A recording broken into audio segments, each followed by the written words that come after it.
Join Mondo's Elite Notification Squad today so I can move somewhere where my sinuses won't hate me. Authors and artists work really hard on their stuff, so please support them using the links below. Sponsored by Miles Kirby! As Goku floats in the lonely void, he begins to speculate this is one of the universes Zeno erased. Suddenly sensing something in the middle of all this nothing, he uses instant transmission to lock onto the life form. While it's impossible to tell how far he travels, he does indeed seem to have found someone, who introduces himself but fails to mention his name. And upon closer inspection, we all know who it sort of looks like. Back with Vegeta, Whis continues to theorize on the agenda of Merno. The Grand Minister worries of the consequences when Zeno finds out about these happenings. But for now, there's nothing he can do to remedy the situation immediately, as this goes beyond his scope. Whis, as well, admits he won't be able to do anything either, and it would be best if Vegeta just returned to Earth for the time being, as they figure out where Goku has gone. Not long later, Gohan and Videl panic as Pan is nowhere to be found, as last they were aware, she was down for a nap. That's when Gohan senses the arrival of Vegeta. For him, this is obviously a peculiar occasion, but they're infinitely relieved to see he has come carrying the infant. Gohan thanks him, asking how he came across her. But upon seeing the serious look on his face, he asks the warrior what's wrong, who continues a silence for a moment, before telling Gohan to get ready, as there's most likely a fierce battle looming and the Earth will need all the help it can get. As he takes off. Arriving at Capsule Corps, Bulma is already outside to greet him, telling her husband he's had a friend waiting for him for about an hour now. As his blood runs cold, to find Merno has already arrived. A moment passes. Merno can be heard letting out a hearty laugh as Bulma tells a story of a time she slapped Beerus across the face. The angel finds joy in this not only for the obvious reasons, but getting a feel for Vegeta's personality. It would seem all too likely he would end up with such a wife.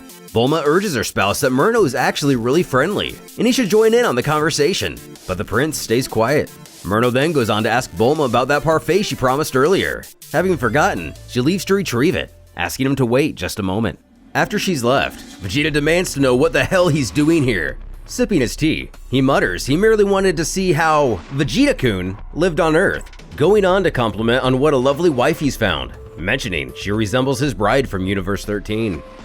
Back with Goku, the Saiyan asks who this guy is and where they are. The beardly gentleman calmly says aloud that when asking someone's name, one should state their own first, calling Goku by his birth moniker, Kakarot. Asking how he knows that name, he goes on his own little rant on how odd it is to see a mortal here, as even angels rarely tread these parts. But eventually, he enlightens Goku that he's in a different dimension than the one he's native to. Pausing a moment, the man goes on to say Pan is fine, as Vegeta just recently returned her to Gohan, once again showing to know things he logically shouldn't. But, as single-tracked as ever, Goku asks if Vegeta defeated Merno, but that's not the case. And the mysterious entity furthers, this is just another game for the rogue angel. Before admitting it's been a while since he had a customer, and if Goku would like something to eat. Looking out into the void, Goku asks, Huh? Eat? What are you talking about? There's nothing here! Calling our hero naive, the mystic says he shouldn't let his eyes fool him. If there is nothing, then there is everything. There is creation before destruction. Conjuring up a table full of food, gawking at the feast, Goku remarks that this guy is like one of Bulma's capsules. Speaking of which, Merno grows impatient at her taking so long with that parfait, using a portal to reach into another realm, delighted to see what this parfait thing is in person. Getting a taste, naturally, he finds it to be amazing between the coldness and sweetness. Still disgruntled, Vegeta tells the angel he can leave after finishing his dessert, who utters to the prince, 30 minutes, causing a bit of confusion.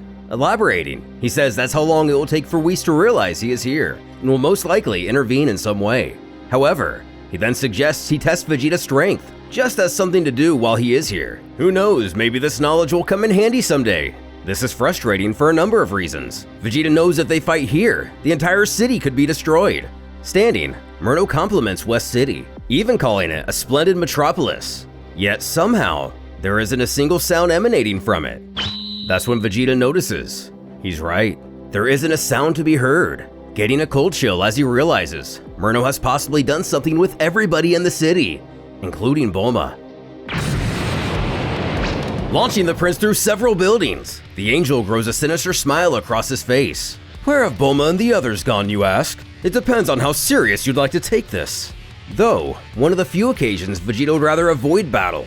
At the moment, it doesn't seem he has a choice. Taking this very serious, powering up to maximum. Tossing his garb to the side, the angel mutters, "That's more like it," ready to test the difference between this Vegeta and the other.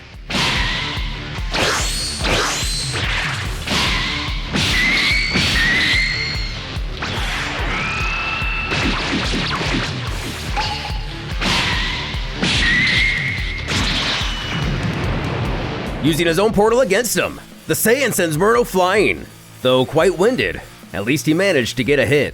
Merno couldn't be more impressed, even laughing a bit at his clever feat. Getting up, he bluntly states that's Vegeta's strong point. He uses cold logic and reads his opponent's movements before surpassing them in his own style. Taking his fighting stance, Merno says there's still a little time left and he'd like to continue. Reaching out to fire his final flash, Merno gets excited and, oddly enough, even knows the name of this technique. Upon discovering the angel plans to take the attack head on, this only angers the prince.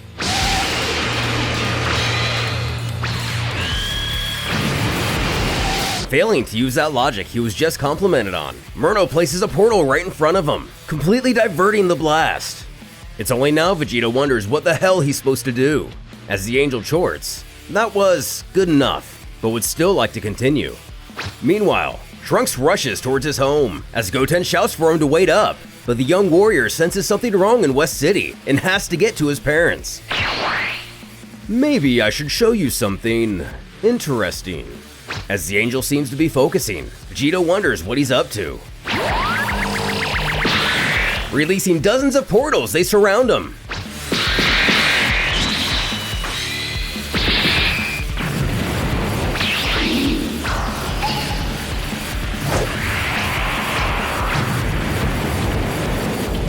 The kids can only look on in horror, as West City is no more, and Vegeta lies below. Defeated. Despite this, Merno compliments him on his durability.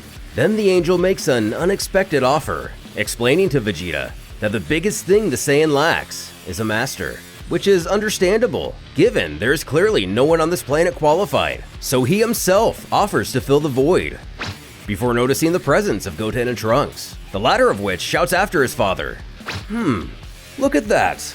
Some children have come to greet you. Since they've arrived to help, maybe I should go say hello."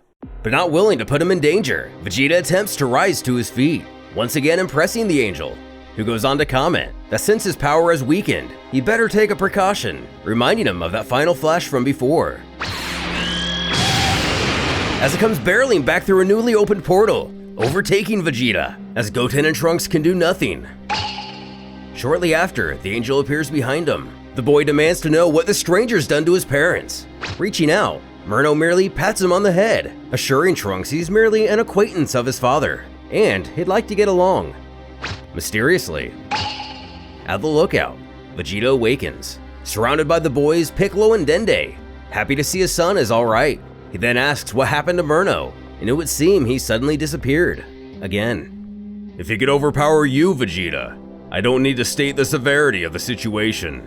Trunks asks Piccolo if they can use the Dragon Balls to save his mother and restore West City, but his concern is that the Dragon Balls were at Bulma's house, and if West City has been destroyed, then Merno makes another timely appearance, assuring them there's no need for concern, as he has the Dragon Balls.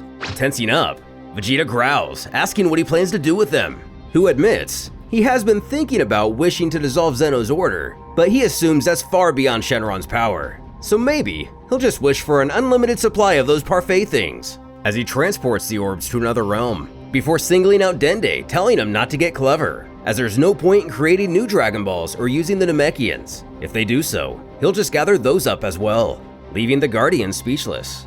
And before he goes, Merno assures the gang that Bulma and the citizens of West City are perfectly alive and well. "This has been quite fun. I think the next theme will be me versus the Earth. Until we meet again." And as quickly as he arrived, Merno is gone once more. "What a wicked creature!" But Dende questions Piccolo, asking if he really believes that to be true. And it may be weird to say, but he doesn't sense any evil from within him. Surprisingly enough, Vegeta agrees, and with his fist trembling, states aloud They are all just tiny pieces in this little game of his. But what exactly is this game? With Goku, turns out, one can eat a whole lot of nothing when nothing is everything. Then again, this is Goku. Even he admits that this is the most he's ever gotten to eat, and one of the few times he's actually felt full. The mysterious man laughs, reminding the Saiyan he can just whip up some more food anytime he wants.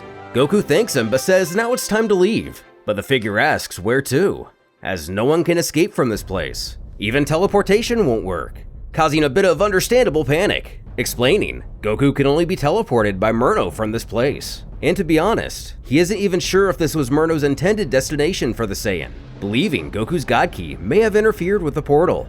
Confusedly asking what he should do, the man instructs Goku to ask Merno himself. What? Are you serious? Elaborating, Vegeta mentions Merno said, "Me versus the Earth," before he left, believing he means that literally, doing to the planet what he did to West City. The boys chime in wanting to help, and they just may need every single fighter they can get. Double checking to make sure this actually is Merno, the Rogue Angel happily greets the misplaced Saiyan. Goku then assumes he came to finish what he started, but the mysterious entity tells him not to be so hasty, once again referring to him by his birth name, then explains that this Merno is a creation of his own, and sorta just like a doll, much to the astonishment of Goku, thinking he could only create food before now. He then reminds him, everything is possible in this realm. This replica even has the same power as the original Merno. This figure will act as Goku's sparring partner. Obviously a lot to take in, he finally asks who this guy is exactly, lifting his hood, claiming to be nothing more than a retired old man.